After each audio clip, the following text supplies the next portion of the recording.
Welcome back to the Mount Pleasant Dynasty. Today we're on the road in Arkansas for a tough Sun Belt matchup against the Red Wolves. This is definitely the most talented team in the Sun Belt, and we're going to have to probably play our best game on the season so far if we're going to win today. They are 1-3 on the season, but that record definitely is deceiving as they've lost to Texas A&M and Alabama, both on the road, so no losses to really be sad about if you're Arkansas State. But they're going to start off quickly with a run to White up the middle for 18 yards. They have a ton of speed in their skill position group, and Justice Hansen is definitely the most talented runner as a quarterback that we faced this year. He is an elite athlete playing the quarterback position. Now they'll pitch outside to Murray. He's got some open room, and he's going to take it all the way. There's that speed I was talking about in their skill position. They have 3 guys out of their top 4 receivers who probably run about a 4.3 40, so definitely elite speed.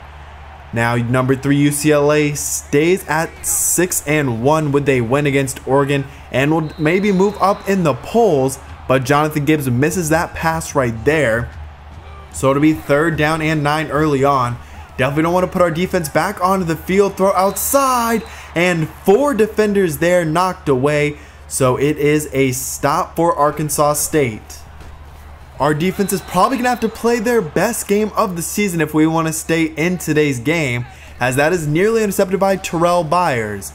Now it's White on the carry. He's got it to the outside, and he's into the open field once again, breaks a tackle, and is down at the 10-yard line, a 44-yard run. White might not even be their most talented back, as Warren Ward is very good as well, but White will punch it in from 9 yards out, and only 2 minutes into the ball game, it's already 14-0. We'll give it up the middle to Elton Huff, trying to establish a run game and run a little bit of clock and allow our defense to rest. And a heavy set, we're going to go to Steve Lewis up the middle, and he picks up the 1st down, and the drive will stay alive. 2-back set once again, a quick throw. It's Kenton Watkins across the middle who's able to hang on after a hard hit. 2nd down and 5, we go twin tight end now, and Dorian Mays on the catch, and it's another 1st down as we're starting to put a good drive together. Everyone lined up on the right, that's where we're going to run it, and there's some open field for Elton Huff. 20 yards on that carry as our running game is off to a good start today. 3rd down and 10, wide open. It's Damian Ransom, a 20-yard reception down at the 11-yard line. Quads to the right, a quick throw on a slant to Allen Harrison, who hangs on despite the hit. 3rd down and 2, Zachary Randolph gets it and nowhere to go. So we'll have to settle for 3, something we can't do against a team that has such an explosive offense as Arkansas State. A look at a studio update, a close game, but number 19 Louisville does beat Boston College. It's White who gets the carry once again, and once again a positive gain, this time for 8 yards. Tight end lined up on the right, and he'll run that way as White picks up the 1st down, a 5-yard carry. Another good run. 3 wide set, Hansen dumps it down to White this time in the flat, and Harrison has a big time hit, but the ball stays in White's hands. Now they'll sweep outside, and a great stop Alasa for Khalif Keenan has really stepped up his play in recent weeks. 2nd down and 14, going deep, and open is Kendall Sanders, a 52-yard touchdown. Markel Reyes does not have the speed to hold up against the speedy Sanders. So it's a 3-score lead already in 3rd down, and Dorian Mays can't make the catch, so it will be another opportunity for Arkansas State and a chance to extend their lead. All day for Hansen, another open receiver. It's Chris Murray once again, and already into Mount Pleasant territory. Hansen dumps it down. It's White on the catch as we're into the 2nd quarter. There's a flag down on the play, and face mask called on Nathan Johnson, so it'll add on some extra yardage. 1st down and goal, and from 6 yards out, Johnston White is in the end zone once again, and it's 28 points in 9 minutes of action for Arkansas State. A throw outside to Kenton Watkins. He hangs onto the football. He is so sure-handed, especially in traffic. Now it's Allen Harrison, another guy who is sure-handed at times and drops a lot of passes at times as well. Throw outside, Damian Ransom with a big-time reception for the first down, a 15-yard catch. We'll stick with the 4-wide set, throw outside, and Jameel Valentine, the senior wide receiver, has it. 3rd down and 5, running the triple option, pitch outside, cutting it back inside, and then outside once again. It's Jameel Valentine, our 4th 3rd down conversion of the first half. Danny Whitmore breaks it outside, and he gets 6 yards, a good run, and it'll set up goal to go. Running the read option, 2nd down and goal, and Gibbs is tackled, doesn't get any sort of a gain on that play. 3rd down and goal, throw, and Damian Ransom's into the end zone. A big time play, and that will cut it to a 3-score lead once again. Still 2 minutes left though, as it's Pascal on the reception for 13 yards. Now he's motioning the backfield. They'll run the option and pitch it his way, and just barely picking up the first down is Dejon Pascal. 2nd down and 11. Dump down goes to White.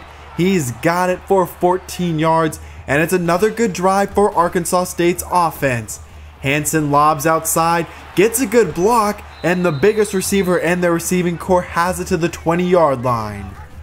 1st down and 10, read option up the middle. It's going to be Hansen. He keeps it to the 5-yard line as it's a big gain, and it'll be 2nd down and goal. And a big stop, a loss of 3 for White as our defense comes up with a good play. 3rd down and goal. Hansen throws, and White stopped once again. It's Nathan Johnson this time. So Arkansas State will be forced to kick the field goal, and we will go into halftime down by 21 points. Explosive offensive performance from Arkansas State in that first half as we are down by 21 points. However, we will open the second half on offense. We'll open the half in the shotgun, spreading the field with 4 wide receivers to run the ball, and it's Elton Huff on the 6-yard carry. We've got to do a better job of running the ball in this second half as Kenton Watkins has it, and he's got it for 14 yards and the first down. A fullback and tight end in the game as we're going to go power to the outside and nowhere to go for Elton Huff, brought down by the defensive lineman D-Liner. Quite a name for a defensive lineman right there. Now going deep and intercepted by Ingram, taking a shot downfield for Allen Harrison, but just not really much of a fight for that football. Arkansas State has a chance to extend their 21-point lead. They throw outside to Cameron Eccles-Looper, and the former TCU Horned Frog has it for a first down. Now a dump down across the middle for Bayless. He is one of the younger receivers in this receiving core and definitely the future of it. Pascal comes in motion. He'll get the carry up the middle, gets the block still going, and is down to the 16-yard line, a 22-yard run. Arkansas State already back into the red zone. They dump it down to Murray, who's brought down around the 2-yard line, so it'll be goal to go for the Red Wolves. First down and goal, and Hansen will keep it, and he's tackled into the end zone by Lamont Dowdle. So it's another touchdown for Arkansas State, and it's now a 28-point lead. With this big deficit, our offense has to start getting some chunk plays. There's one right there to Dorian Mays for 13 yards, picking up the first down. Into the full house set, we're going to give it to Steve Lewis, who has a big hole up the middle. He's got it into Arkansas State territory. Now Steve Lewis just in at running back. He gets the carry once again and picks up 10 yards as we have rushed for 100 yards on the day. The fullback will stay in the game as a running back and picks up 14 yards on that run, so averaging 11.5 yards per carry. Dorian Mays in the backfield now as we'll throw to Allen Harrison, who is brought down inside of the 10-yard line. It'll be a goal to go situation. Into the full house pitch outside, and the ball's out, recovered by Edmonds. So this productive drive ends with no points, as Huff really didn't have a chance to get a handle on the football. So it'll be Johnston White on the carry and powers his way forward for the first down. And that is a 4-wide set now for Arkansas State. Dump down across the middle for Johnston White, who falls forward to the midfield logo, a 19-yard reception. 3 wide set now as Hansen will keep it. Harrison coming down, bounces off the tackler, and Lamont Dowdle brings me down after a 17-yard carry. Same look, and now they'll go to the air as Cameron Eccles Looper has it for a 15-yard reception. They'll go back 4 wide read option though, and Hansen will keep it, makes a man miss, and slides down to the 3-yard line. A great drive for Arkansas State. Now a heavy set from the shotgun out of an ace look, and Hansen will score once again on the ground. That is, I believe, his 3rd rushing touchdown, as he is playing very well. Like I said, open up the episode, he is an incredible runner along with a very good passer. We're going to really see what Steve Lewis can do as a running back. That was definitely one of the pros of him coming out of high school. He is a very athletic guy for a fullback, and will get another carry up the middle and is brought down, but it appears to be a face mask as well, so we'll tack on an extra 15 yards to the end of the run. With the way Steve Lewis is playing though, we might have to see him get some more carries and get some regular carries in future games, as he's now at 9.4 yards per carry.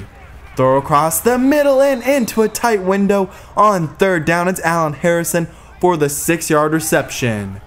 Trips to the right on 2nd down and 7, and Gibbs keeps it up the middle, finds a big hole, and is down inside of the Red Wolf 10-yard line. Rolling out to the right, throws, and caught by Jameel Valentine. A dangerous throw by the junior quarterback, but somehow Jonathan Gibbs fits it in there, and a good play by the senior wide receiver Valentine. Arkansas State can really just run out the rest of the clock here. Instead, it's a chunk gain for Johnston White inside of Demon territory. 2nd down and 5 across the middle for Kendall Sanders, and a couple of big plays already have Arkansas State to our 25-yard line. Quarterback keeper here, it's Hansen. He runs for a 1st down, a 13-yard carry this time. He is 79 yards rushing on the day. Dump down to Murray, he's inside of the 5 and just barely picks up the 1st down, so it'll be goal to go with under 3 minutes left. White to the outside, and he's got it from 3 yards out. It's now 52-17. 3rd down and 8. We're just gonna throw deep here. Is going outside and almost intercepted, deflected by Arkansas State. And now they can just run the rest of the clock out. 1st down and 10, Johnston White. And to add insult to injury, he will score from 11 yards out. So your final score is 59-17. Johnston White, 162 yards, 4 touchdowns on the ground, and 5 catches for 64 yards through the air. Definitely a disappointing game when you lose by 6 touchdowns to a conference opponent. That's definitely not great, but I will say, and I said it open the episode, this is the most talented team in the Sun Belt. Arkansas State is. They have a ton of talent on offense and some nice players on defense, so I wasn't expecting a whole lot of competition. Definitely would like to see us play a little closer and maybe play a little bit better on offense. I didn't think our defense had much of a chance, but now we move forward, and we do have another commitment from Miles Power III. He is pretty athletic for a safety. He can lay the wood and is alright in zone coverage. We beat out Boise State in that battle. But look at the rest of our board, really pulling away for Jermaine Payne, Terrell Sherman we have a nice lead for, Marcus Buckley definitely favoring Georgia State, Mike Pierre we have a good lead along with Kevin Pollock, William Sherman we've got a good lead for, and Lionel Fox, the junior college junior cornerback, one of the most talented players in this class. We would only have him for 2 years if we did get him. We follow up in week 9 on the final game of our 4-game road trip against Louisiana Lafayette. They are not doing too great this year, 0-5, but have lost to Mississippi, Ole Miss, Boise, Louisiana Tech, New Mexico State, not a great loss. So we are in the bottom tier of the Sun Belt, and you can see this game will be at 6 o'clock. You can see the remainder of our schedule as well. So we have a bye week after Louisiana Lafayette, and then you have New Mexico, South Alabama, and Southern Miss on Senior Day to end out the year. This is a Louisiana Lafayette team that has a good bit of talent on defense. The offensive side of the ball definitely is not the most talented group that you'll see in this conference, but they are led by quarterback Jordan Davis, only averaging less than 150 yards per game through the air, but is a good runner. He's serviceable there and a pretty good passer as well. just hasn't really put it together this year. A look at our stats now, as you can see, 11 touchdowns, 5 interceptions for Jonathan Gibbs. Eldon Huff nearing 500 yards rushing. Steve Lewis, 6 yards per carry, leads the team, so we definitely have to get him more consistent touches. He really showed off in that second half that he can be a very good runner as a true freshman and as a fullback, and we'll have to definitely get him more involved as a regular option on the offense. But I hope you did enjoy today's episode. If you did, please leave a like down below. Leave your comments on the game down below. I will see you for week 9 against Louisiana Lafayette on the road. That will be an interesting matchup and a game that we probably should win, as they are winless. But I will see you for that game, because I'm out.